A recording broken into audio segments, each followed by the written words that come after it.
नांदेड़ जिले में bird flu को लेकर फैली अफवाहों पर पशुपालन विभाग ने बड़ा खुलासा किया है। जिले में चिकन और अंडे खाने को 100% सुरक्षित बताया गया है। किवला गांव में बर्ड फ्लू के कुछ मामले सामने आने के बाद सभी आवश्यक कदम उठाए जा चुके हैं। 1 किलोमीटर के दायरे में सभी पक्षियों को वैज्ञानिक तरीके से नष्ट किया गया है। पशुपालन विभाग ने जनता से अपील की है कि वे अफवाहों पर ध्यान न दे और चिकन और अंडे का सेवन पूरी सुरक्षा के साथ करे। नांदेड जिल्ह्यामधील लोहा तालुक्यातील किवळा या गावी साधारण 20 तारखेच्या आसपास एका पशुपालकाच्या कुक्कुट पक्ष्यांमध्ये मर्तुक असल्याचे आढळून आल्याने त्याचे नमुने आपण राज्यस्तरीय व राष्ट्रीय स्तरीय प्रयोगशाळेकडे निदानासाठी पाठवलेले होते।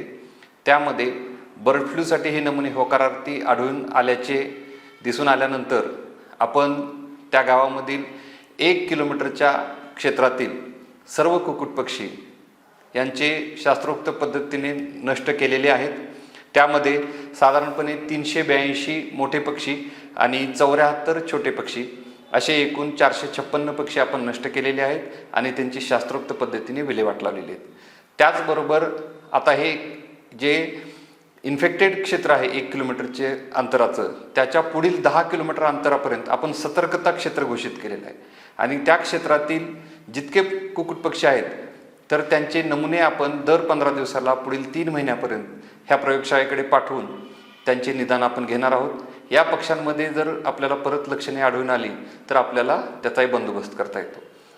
साधारणपणे बर्ड फ्लू हा रोग 2006 पासून महाराष्ट्रामध्ये दिसून आलेला आहे आणि तेव्हापासूनच एक स्टँडर्ड ऑपरेटिंग प्रोसिजर पशुसंवर्धन विभागाने हाती घेतलेली आहे आणि त्यानंतर आपण नियमितपणे कुक्कुट पक्ष्यांचे नमुने मग ते आजारी असोत किंवा निरोगी असोत तर त्या पक्ष्यांचे नमुने आपण घेऊन हे प्रयोगशाळेमध्ये सादर करीत असतो आणि त्यातूनच आपल्याला कुठे जर बर्ड फ्लू सदृश लक्षणे दिसून आली तर त्याचे निदान होते आणि त्यामुळे हा बर्ड फ्लू आजार जो आहे की जो स्थलांतरित पक्ष्यांपासून पसरतो। आपण स्थलांतरित पक्ष्यांना काही रोखू शकत नाही, परंतु जिथे जिथे हा रोग आढळून येतो तिथले कुक्कुट पक्षी आपण 3 महिन्यापर्यंत तिथं कुक्कुटपालन थांबवलं तर या रोगाचा प्रसार निश्चितपणे थांबवता येतो।